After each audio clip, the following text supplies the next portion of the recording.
A town nestled in the heart of Montana, where life moves slow, where neighbors wave at one another from their porches, and where the biggest excitement comes from the annual county fair.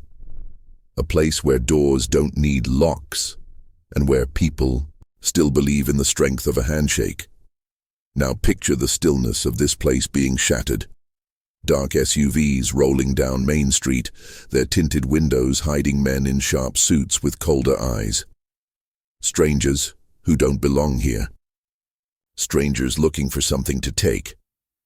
At the front of it all stands Vincent Malone, a man who has made a fortune swallowing up small towns like this one, sinking his claws into their land, their businesses, their people.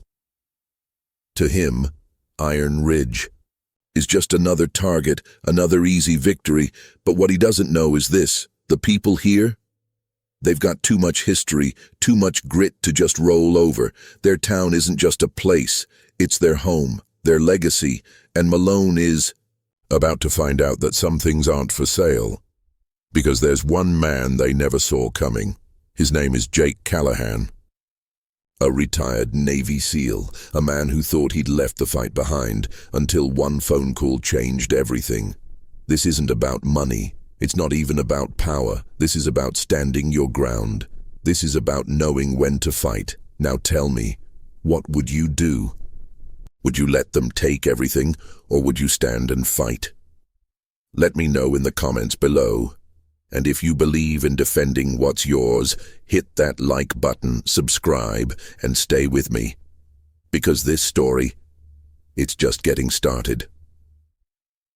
The sun hangs low over Iron Ridge, stretching golden light across fields that have been in Eleanor Callahan's family for generations. At 92, she's seen plenty: droughts, storms, even war taking her husband before his time. But nothing could have prepared her for the men who pull up her long gravel driveway in sleek black SUVs. 3 of them step out, their suits too clean for a place like this, their polished shoes unsuited for dirt roads. At the center of them is Vincent Malone, a man who doesn't ask twice. "Mrs. Callahan," he says, voice smooth, almost polite. "You're sitting on a lot of opportunity here. I'd like to make you an offer, one I think you'll find very generous." Eleanor doesn't move from her spot on the porch. She knows his type. She's known them her whole life. This land's not for sale.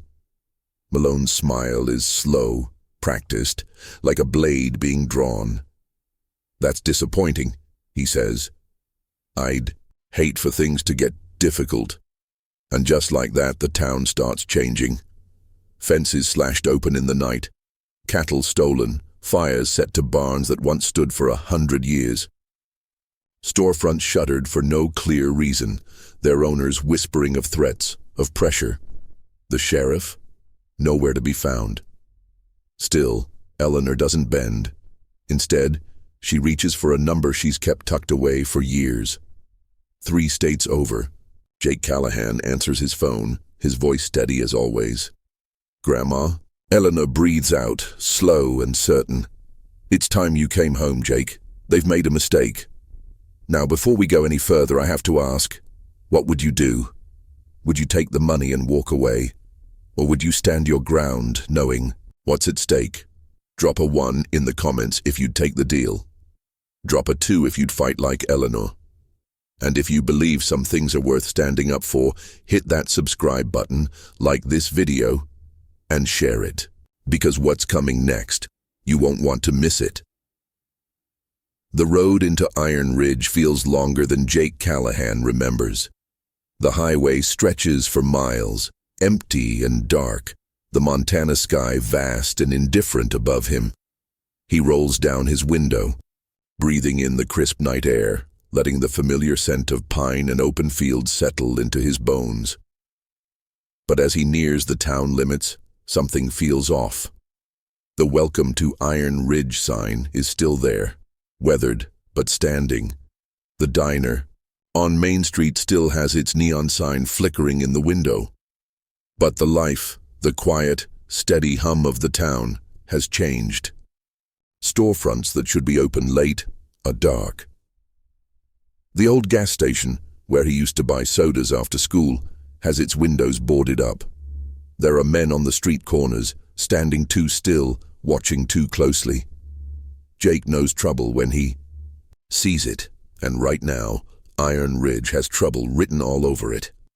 He pulls onto the dirt road leading to his grandmother's farm. Even before he steps out of the truck, he can feel the weight in the air. A group of neighbors stands near the fence line, talking in hushed voices. They stop when they see him, eyes wary until recognition dawns. Jake? Sam Reynolds steps forward, his face lined with worry. Sam used to be the guy who knew everything about everyone. He ran the hardware store, coached Little League, and could fix just about anything with duct tape and a wrench. Now, his hands are shoved deep into his jacket pockets, his stance uneasy. "It's been a long time," Jake says, shaking his hand. "Not long enough." Sam glances toward the farmhouse. "Your grandma's been holding firm, but they're wearing her down." Jake follows his gaze. Eleanor's porch light glows warm in the night, a beacon against the darkness closing in around Iron Ridge. "Who's they?" Sam exhales sharply. "Black Timber Syndicate, Malone's crew. They've been leaning on her hard, on all of us. Some folks caved, sold their land. Some just left. Your grandma, she won't budge." Jake nods, his jaw tightening. "She never would."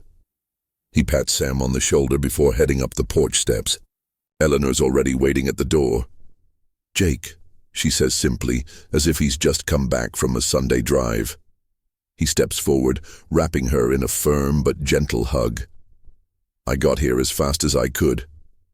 "I know," she says, her voice calm. "But it's not over yet." Dawn breaks over Iron Ridge, the sky streaked with gold and pale blue. The sound of tires crunching on gravel pulls Jake's attention toward the driveway. He watches from the shadows as 3 black SUVs glide to a stop in front of the house. The men step out, Malone in the center, sharp as a knife in his tailored suit, his men flanking him like wolves. Eleanor is already on the porch, waiting. Jake stays in the doorway, unseen, watching. Malone steps forward, his smile slow and practiced. "Mrs. Callahan, I hate to keep bothering you, but we really need to talk." "There's nothing to talk about," Eleanor replies evenly. "I already gave you my answer." Malone spreads his arms, as if they're old friends discussing the weather. "Come on now, no reason to be difficult. This place, it's seen better days, hasn't it? Wouldn't it be nice to finally enjoy some peace? Let us take this off your hands. You'd be well taken care of." Eleanor doesn't blink. This land doesn't need taking care of. It needs to be left alone. Malone exhales sharply, his smile never quite reaching his eyes. He nods toward his men, who start spreading out, their gazes scanning the property. "You don't understand, Mrs. Callahan," he says, his tone losing its warmth. "We aren't asking." Behind him, one of his men rests a hand near his waist, too close to his holster. Jake steps forward then, slow and deliberate, out of the shadows. His voice is steady, even. "No," he says. "You don't understand. The shift is immediate." Malone turns, his expression unreadable, but his men stiffen. The weight in Jake's stance, the quiet authority in his voice, it's something they recognize. "This farm isn't for sale," Jake continues, stepping onto the porch beside Eleanor. For a long moment, no one moves. The only sound is the rustling of the wind through the fields. Malone studies Jake, his gaze narrowing slightly. Then, with an easy smile, he straightens his suit jacket. "Well," he says, amusement threading through his voice, "this just got interesting." Without another word, he turns back toward his SUV. His men follow, slow and deliberate. Jake doesn't move until the last of the black vehicles disappears down the road, dust trailing behind them. Beside him, Eleanor lets out a quiet breath. "They'll be back," she says. Jake nods. "I'm counting on it." Jake moves through town like a ghost from the past, but Iron Ridge isn't the place he left behind. The buildings are the same, The streets, still lined with rusting mailboxes and old pickup trucks, but there's something different in the air, something unspoken. People glance over their shoulders, lock their doors before dark, and keep their voices low when they talk about what's happening. Fear has settled in, and that's exactly what Vincent Malone wants. At Sam Reynolds's hardware store, the old bell above the door jingles as Jake steps inside. The place smells the same: sawdust, motor oil, and the faint scent of coffee that's probably been sitting on the burner too long. Sam looks up from Wu. Behind the counter, his brows furrowing before his face breaks into a grin. "Well, I'll be damned. Look what the wind blew in."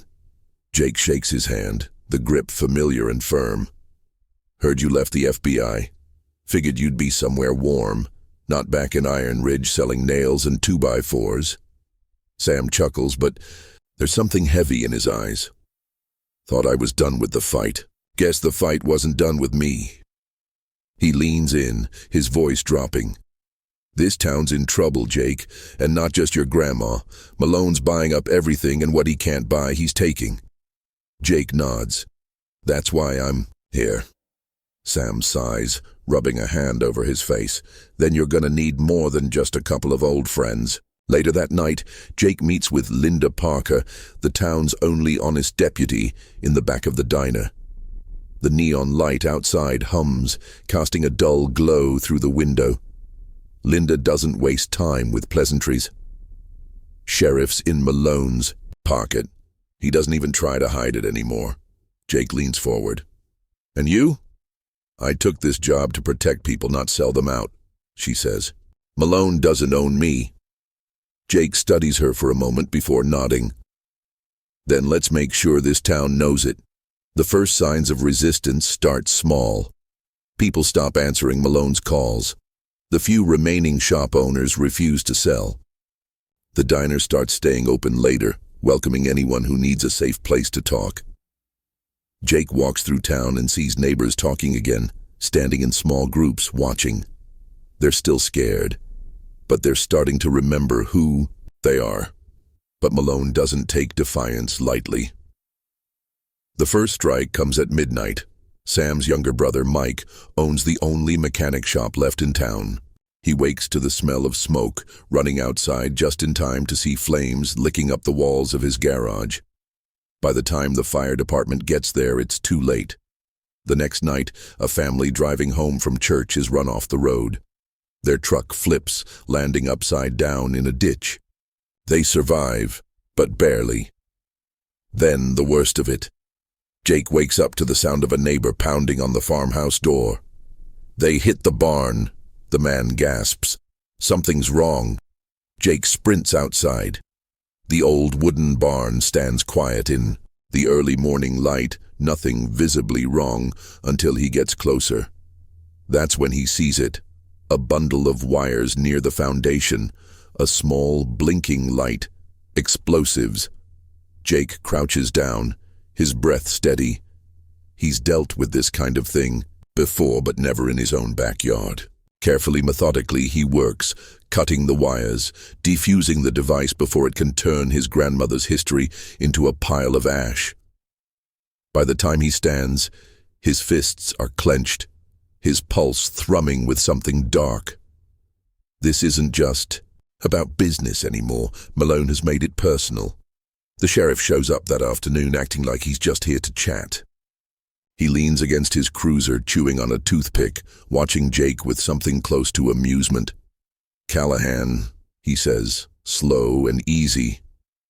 "You've been causing a lot of noise since you got back." Jake crosses his arms. "Noise, huh? That what you call burning down buildings and running people off the road?" The sheriff shrugs. "Look, I get it. You think you're doing the right thing, but some fights, they ain't worth it." Jake's jaw tightens. "That's funny, Sheriff, because I don't think this fight has even started yet." The sheriff's face darkens. He steps closer, lowering his voice. "Let me give you a piece of advice, son. Pack up your grandma, take her somewhere safe. Because Malone, he doesn't lose. And you don't want to find out what happens to the people who make him mad. Jake doesn't blink. That a threat? The sheriff smirks. It's a favor. Jake watches as he climbs back into his cruiser and drives away. He doesn't have to wonder what happens next. He already knows. They're coming, and this time they're not just here to make a deal. Jake leans over the table in the back of Sam's hardware store, his finger tracing a rough map of Iron Ridge. Linda stands beside him, arms crossed, while Sam sharpens a hunting knife with slow, deliberate strokes. The air is thick with tension. There's no more time to wait. We need to hit them where it hurts, Jake says, tapping the map. Malone's got his hands in everything: money laundering, extortion, illegal weapons. If we can expose even a fraction of it, we can bury him. Linda nods. I've got a buddy with the state police. He's been itching to take Malone down, but never had enough to move on. If we can get hard evidence, bank transfers, weapon shipments, witness testimony, he'll send the feds in. Sam sets the knife down. That's all well and good, but we both know Malone's not going to just pack up and leave. He's going to make a move first. Jake glances at Linda. What's the syndicate's next step? She exhales, pulling out a folded piece of paper. Intercepted this from a guy I trust at the sheriff's office. Malone's making his play tonight. Full force, full takeover. Jake studies the note, his jaw tightening. Then we make sure they never forget what happens when they pick the wrong town. Sam smirks. Got something in mind? Jake nods. We set the trap. The town of Iron Ridge has been quiet for too long, but tonight, it's different. Lights flicker on in homes that had stayed dark for weeks. Families who had whispered in fear now speak in hushed determination. Farmers grip their rifles a little tighter. Shopkeepers lock their doors, but not out of fear, out of preparation. They know what's coming, and they're ready. Jake, Sam, and Linda work through the night, setting up choke points, blocking roads, reinforcing weak spots around Eleanor's farm. Tripwires are placed in the tall grass, security cameras hidden in hay bales. Every advantage is calculated, every move designed to funnel Malone's men exactly where Jake wants them. This isn't just about fighting back, Jake tells the townspeople gathered in the barn. It's about making sure they can't do this to anyone else. We hold our ground, we gather evidence, and we finish this. Sam pats the shotgun slung over his shoulder. And if they try to run? Jake's expression hardens. We make sure they don't get far. The night is heavy with silence. Then, headlights slice through the darkness. 3 black SUVs just like before, but this time they don't stop to talk. They roll right up to the farm, men stepping out with rifles and tactical gear. Malone steps out last, slow and easy, as if he owns the place. Inside the house, Eleanor sits calmly at the kitchen table, a cup of tea in her hands. She doesn't flinch when she hears the vehicles. She doesn't move when the first footsteps hit the porch. Instead, she lifts her cup, takes a sip, and waits. Outside, Malone's voice cuts through the cold night air. Mrs. Callahan, he calls, his tone pleasant but laced with warning. I believe we have unfinished business. Jake watches from the shadows, unseen. He grips the radio clip to his vest and speaks one word. Now.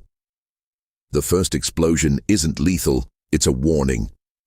A burst of light erupts from the field, sending Malone's men ducking for cover. Before they can react, floodlights snap on, turning night into day.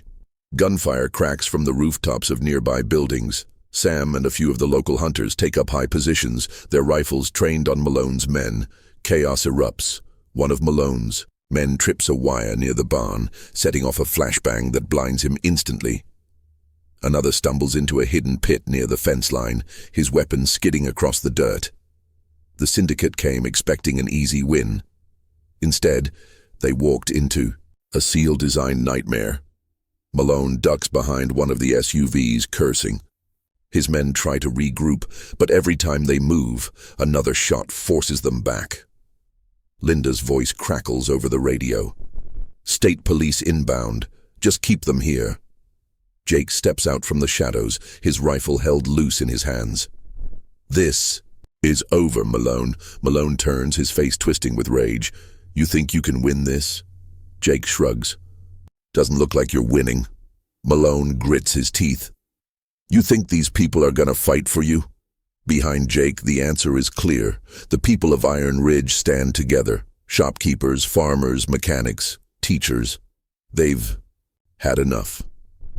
And they're done being afraid. Malone's last two men drop their weapons and raise their hands.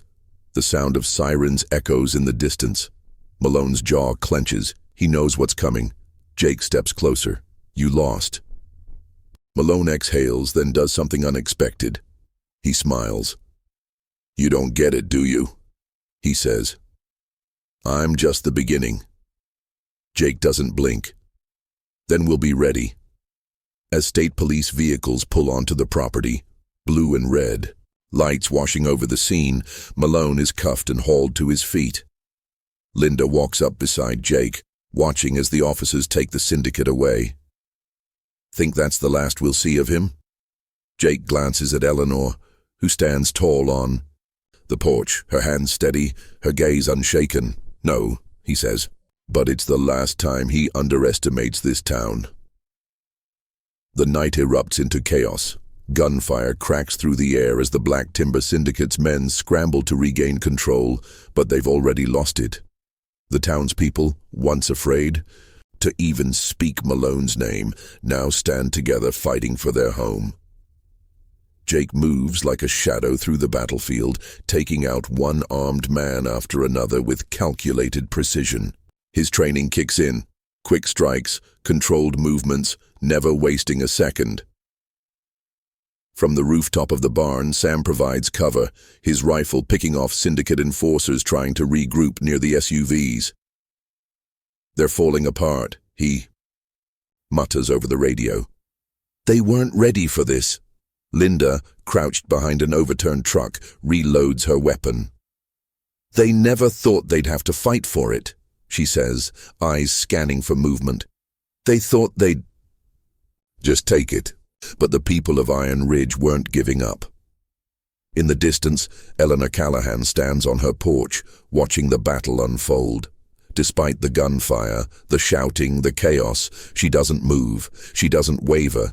This is her land, her home, and she will not be driven from it. Malone knows he's losing. He ducks behind the SUV, breathing hard, his mind racing.